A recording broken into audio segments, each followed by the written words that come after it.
You can split most weapons and shooters into two categories, Hitscan and Projectile. In many games, which one a weapon is depends on the flavor of it. Bullets are usually Hitscan, rockets and energy weapons are often projectiles. That can make it seem like the two are just different ways of doing things, but there's significant differences in the gameplay created by each type. Shooting the Hitscan weapon is pretty basic. You just point at an enemy and shoot. If your crosshair was on them, you hit. Otherwise, it misses. At longer ranges, enemies get smaller, so the challenge increases linearly. Projectile weapons are much more dynamic. Not only do you have to accurately point and shoot, but you also have to judge enemies' movement and predict where they'll be when the shot reaches them. At longer ranges, the amount you'll have to predict increases, making it much harder to hit. This encourages players to get close to enemies, something which can be imitated in hitscan weapons like shotguns and machine guns. So, projectile weapons are innately more engaging to use. Where Hitscan's big flaws show, though, is when in the hands of enemies. A bot is only as inaccurate as it's programmed to be. If it wanted, it could hit every single Hitscan shot it took, and the player wouldn't be able to do anything about it. In this way, enemies with Hitscan weapons almost become damage over time. In the hands of an enemy player, instead of a bot, it's a little better, but without adding additional defensive mechanics, how long you survive is still out of your hands. Projectile weapons actually have counterplay. You can see the shots, and thus have a chance to actively avoid them, instead of hoping the bot decides it's time to miss. Even if the shot moves too fast to react to, you still know you had a chance to avoid it. If you move more radically, maybe the next one will miss, or you could try staying further away, giving yourself more time to dodge. All this is to say, projectiles don't need much work to become a fully fleshed out mechanic, whereas hitscan feels like the shallow base of one. Games with hitscan weapons need to find other ways to make them interesting, to both use and fight against. So, how do games do that? F.E.A.R does two things that make its mostly hitscan arsenal work well. Firstly,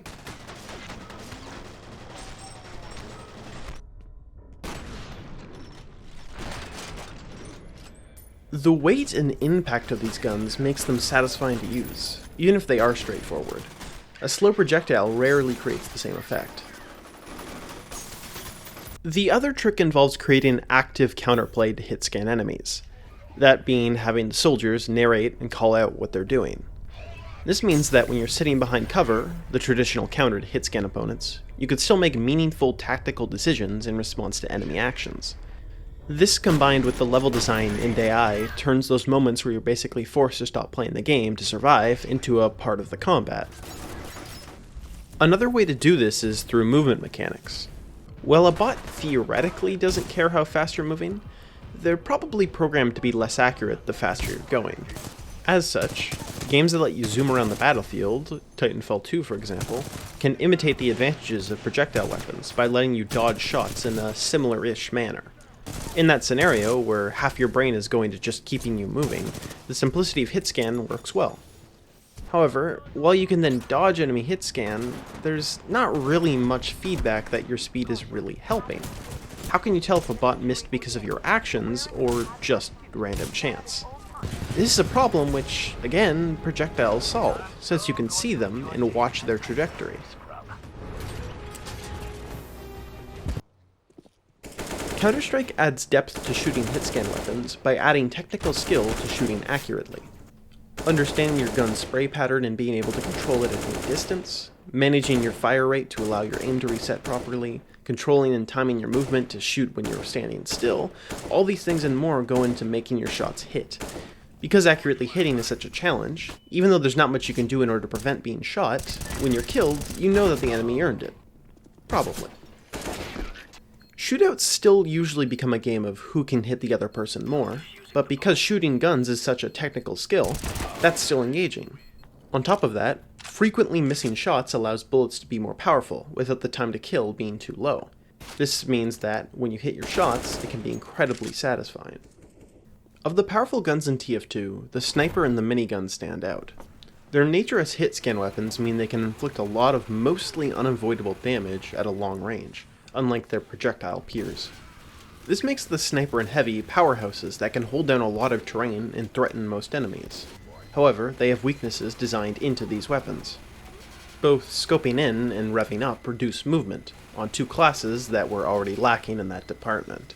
Alongside that, scoping reduces your field of view, while revving up takes some time. While extremely strong when prepared, these weaknesses open up vulnerabilities. Charging a heavy head-on is suicide, but catch him off guard and he's a sitting duck. Sniper may have you at his mercy at long ranges, but sneak up behind him and he's not even the slightest threat. These classes are often considered spy fodder for a reason. TF2 uses the innate properties of Hitscan to create interesting class dynamics. Overwatch does a bit of the same, to a lesser extent. Similar classes in Overwatch are much more easily dealt with due to the wealth of blocking and stunning mechanics. However, in regards to class counters, Hitscan plays a very natural role. Characters with good mobility such as Tracer and F.E.A.R can be hard to hit, even more so when you're stuck with a slow projectile. Characters with hitscan weapons are considered to counter such characters, since it's easier to hit with them. Soldier, McCree, and Bastion generally do well against F.E.A.R, Echo, and Lucio simply because of the nature of hitscan. Hitscan weapons have their place in shooters, they just need to have effort put into making them work. I've mixed multiplayer and single-player games because, for the purpose of analyzing the shooting, they desire the same goals, those being to engage the player with the weapon mechanics and making being shot feel fair.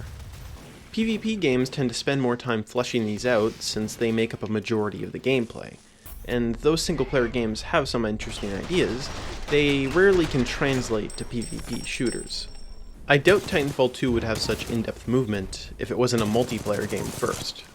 The message I'm trying to get across is that there's more to making a fun shooter than just giving the player a gun. Even if you've seen that gun in the hands of other game characters, that doesn't mean it's fun to use in any environment. And the weapons in the hands of enemies need to be even more thought out.